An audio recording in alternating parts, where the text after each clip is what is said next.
Week 2 officially in the books. That means we have got just 10 days left of Bourbinsane Blind Whiskey Advent Calendar. Man, you know you got a big head when these hats don't even stay on right. But welcome. Welcome back, guys. It must be, what, Sunday now, if my math's right? Hope you guys have had a great 2 weeks. As mentioned, hope you guys almost got your Christmas shopping done, because we're getting to that point where it's crunch time. I've only bought like 1 or 2 things, and it hasn't been great yet, so. But welcome in. For those of you that don't know, we're trying a blind sample every day leading up to Christmas. And I was doing some tallying the other day of my samples. I think I have 1 too many, so I may even have to put a video up on Christmas. We're going to see if I have time or not, but I don't want to miss out on any of these samples, so, you know. If you haven't yet, like this video, make sure you subscribe to the channel, and stick around to the end of the video for the question of the day. You know, yesterday we actually had 2 questions of the day, so if you haven't seen that video yet, make sure you go back and watch it. Get your points, all the points you can from that video. But the more questions you answer in the comments of these videos, you're going to get more entries and a chance to win a bottle at the end of this series. I'm having a great time filming this series. I'm loving it. Loving the feedback I'm getting from you guys. You seem to be enjoying the series as well with me. So it depends on the whiskey that comes up, obviously, every day. But yesterday I got close. You know, I'm not going to say what the whiskey was. You can go back and watch it yourself. But I was pretty close on my bottle guess. And pretty impressed with myself. I still am yet to nail a bottle on the head, but it's going to happen. I believe it's going to happen. So, let's go into day 14. We're here. Get used to it. All right. Beautiful, beautiful. Let's give her a pour. Day 14. I can't even believe it. That's how close we are to Christmas now. We are that close, guys. The holidays are going to be gone before we know it. We'll be into 2026. I'm going to have to start a diet.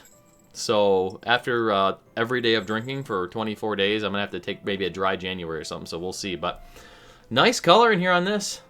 Looks great. Not super dark. It's kind of a medium honey color in my light here. That shows up to you guys well or not. But it's nice. Nice and appealing. It's pretty thin. Pretty thin on the cup. Pretty thin on the glass. But that's all right. Nothing wrong with that. So let's go into nose on this one. I can already get a whiff of it from here. Like, I'm getting aroma coming up. So let's go.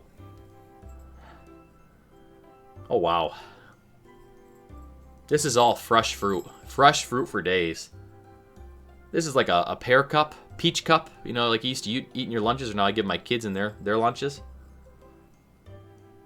It's got, it's one of those mixed fruit cups that has like that maraschino cherry in it, and I always like those maraschino cherries, but I would always eat those.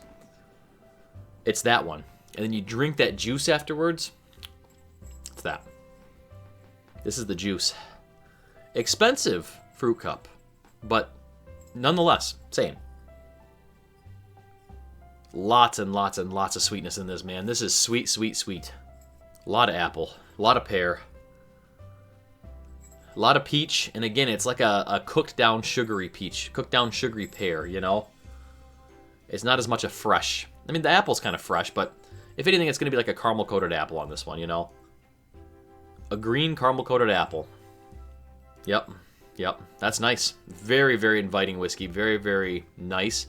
A lot of times when I get those type of notes, those very fresh fruit, light fruit notes, it's a youthful whiskey.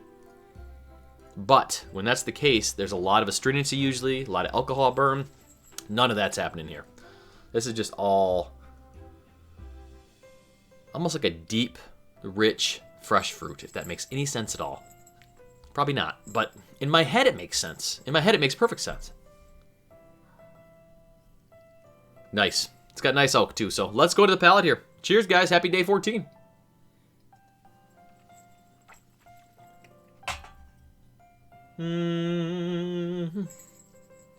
It's wobbling. Whiskeys wobble, but they don't fall down. All right. You know, for some of these, I'm batch filming some of these reviews. First sip of the day for this one. So I'm not going to say anything about that. You're going to have to wait. You're going to have to wait 3-4 minutes. No, sorry. Not that long, please. I won't make you wait that long. Let me go into it again, though. Give me go into it again. Give me go into it again. Everything I described on that nose, 100% there on the palate. 100%. Caramel apple all day. And when I think about this whiskey, I think about caramel apple suckers. Like, it's the... I think one of my other reviews I did, I mentioned like the yellow caramel apple sucker. You know what I'm talking about? This is the green one. There is a difference in flavor. Don't you tell me there's not a difference in flavor. There is a difference in flavor in those. The red is a little bit more sour. The green is kind of a balance of that caramel and sour together, and then yellow is more mild. Let me know if you know what I'm talking about. Notice that.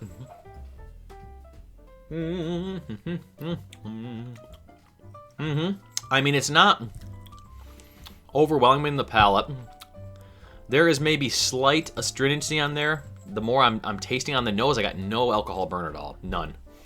But the more I'm taking a sip of this, the longer I'm sipping this, it seems to be some astringency, some alcohol burn, and very, very light fresh. So again, some alcohol burn in my mind tells me 6 years max. Not always a hard and fast rule though, because sometimes it's not true. That doesn't hold true.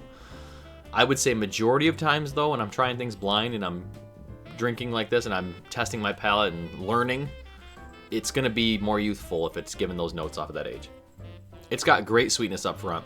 This is a very sweet whiskey. You know, every note I've described to you so far, it's sweet. You know, it's a sweet note. It's definitely got your, your bourbon notes as far as the oak tannins go and baking spices. You know, it's not rye heavy at all though. It definitely seems like a bourbon for sure. And it's not destroying my palate even for my first sip of the day. It's not destroying my palate in proof either. So let's go one more sip and then we'll go into our verdict. It's a good whiskey, man. That is a good whiskey. It's not blowing me away. It's not super complex. Easy sipper, though. All day you could sip that, have no problem at all. I'd be okay putting that in a cocktail. There's nothing wrong with that whiskey at all. Nothing wrong with that whiskey. And this would probably be one I'd be introducing to my friends, too. Like, hey, try this whiskey. See, this is what bourbon is. Give it a try. And it's so sweet that it has that approachable flavor profile, So, good stuff. Good stuff. I'm trying to think of what this might be. What whiskeys give me that sweetness? A lot of times MGP does. I've guessed an MGP already during these 2 weeks so far, but let's start with age, okay? I said 6 or less most likely, so I'll say 6 because I got slight alcohol burn at the end there. With some of my sips, I got a little bit of stringency. So we'll say 6 years. Proof.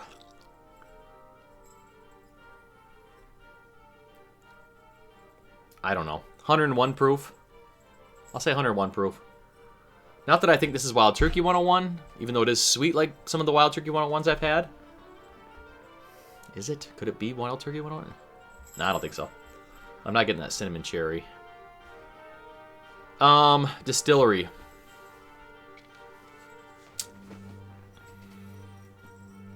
Isn't one of the Still Austins 101 proof? I feel like I've had a Still Austin's 101 proof. I don't remember what it tastes like, though. Oh, geez. These blind samples, guys, like, they just kill me. These are so hard. So hard to do. If you've never done a blind tasting, go have someone pour you a drink right now. Try it blind and let me know how you do. Seriously. I'm going to say it's a Still Austin. I swear to God, there's a Still Austin 101 proof or something. One of those is 101. I'll find it. If not, I'll put on the bottle I'm thinking of instead over here. So, all right, let's get into the results here, see what we got. 2 weeks in, 10 to go, 10 days to go. Can't even believe it. Christmas is right around the corner.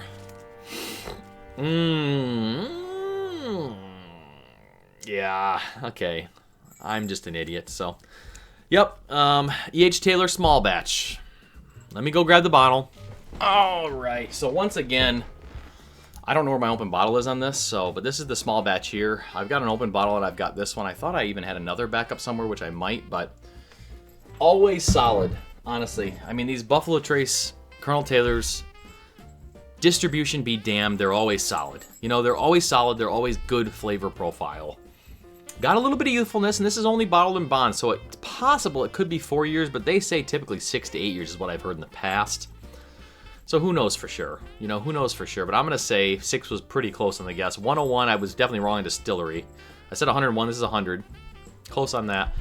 I think when I'm doing this, I need to start doing them all independently. Like, I need to not think of a bottle in my head and then try to match up the specs. I need to just take it objectively with what, you know, with what I'm smelling, what I'm tasting. So I should have just gone, you know, oh, this seems like a 6-year whiskey. Okay, move on. This seems like 101 proof. Move on. Don't think of Wild Turkey 101. Don't think of Still Austin 101. Whatever, you know. So maybe tomorrow when I do my review, I'll try to keep that in mind and do that instead. So good bottle though. No complaints on Buffalo Trace other than the allocation and the distribution, which we all hate. So, but great time today, guys. We're officially through 2 weeks, as I mentioned. Can't believe it. Make sure you come back for day 15 tomorrow. That'll be Monday. So I will see you guys on Monday. Have a great rest of your weekend. I hope you guys sip something nice. And, oh, I gotta do the question of the day. Don't let me forget that. Question of the day, since we got a Buffalo Trace product today, is what is your favorite Buffalo Trace product? That's going to be the question. I don't think we've had a Buffalo Trace. We did. We had Foolproof show up. We had Benchmark Foolproof, but I don't think I asked that question that day. So, what is your favorite Buffalo Trace product? Answer that, and you're going to get an entry into the giveaway. All right? Appreciate you guys being here. Thank you so much for all the support. I'll see you tomorrow. Stay insane.